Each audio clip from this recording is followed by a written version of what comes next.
পর্ষদ, শিক্ষা দপ্তর এবং কমিশন এরা যে টিচার এবং টিচিং স্টাফ নিয়োগে দুর্নীতি করেছে এটা তো পশ্চিমবঙ্গের বাচ্চা বাচ্চা ছেলে মেয়েরাও জানে।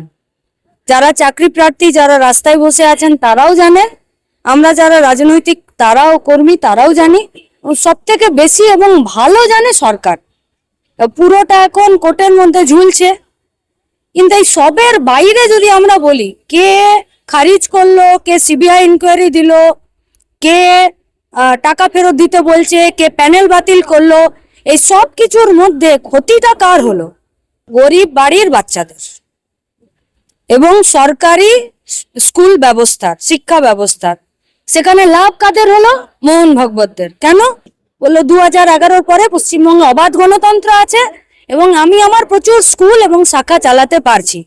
পর্ষদ তাদেরকে স্কুল চালানোর জন্য, আমাদের সিলেবাস পড়ানোর জন্য অ্যালাউ করেছে, অ্যাফিলিয়েশন দিয়েছে।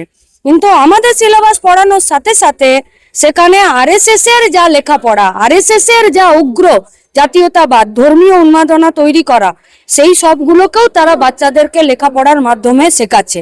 তাহলে বিপদটা কোর্টের কেসে ঝুলে থাকা যারা মেধাবী এবং শিক্ষিত বেকার শুধু তারা নয়, পশ্চিমবঙ্গের গরিব মেহনতি মানুষ এবং সরকারি স্কুল এবং শিক্ষা ব্যবস্থার, সেই ব্যবস্থার যাতে আরো নষ্ট না হয়ে যায়, আমরা রাজ্যের মানুষকে এটুকু বলতে পারি, বিপদটা বুঝুন, রাস্তায় দাঁড়ান, বামপন্থীরা আপনাদের সাথে আছে।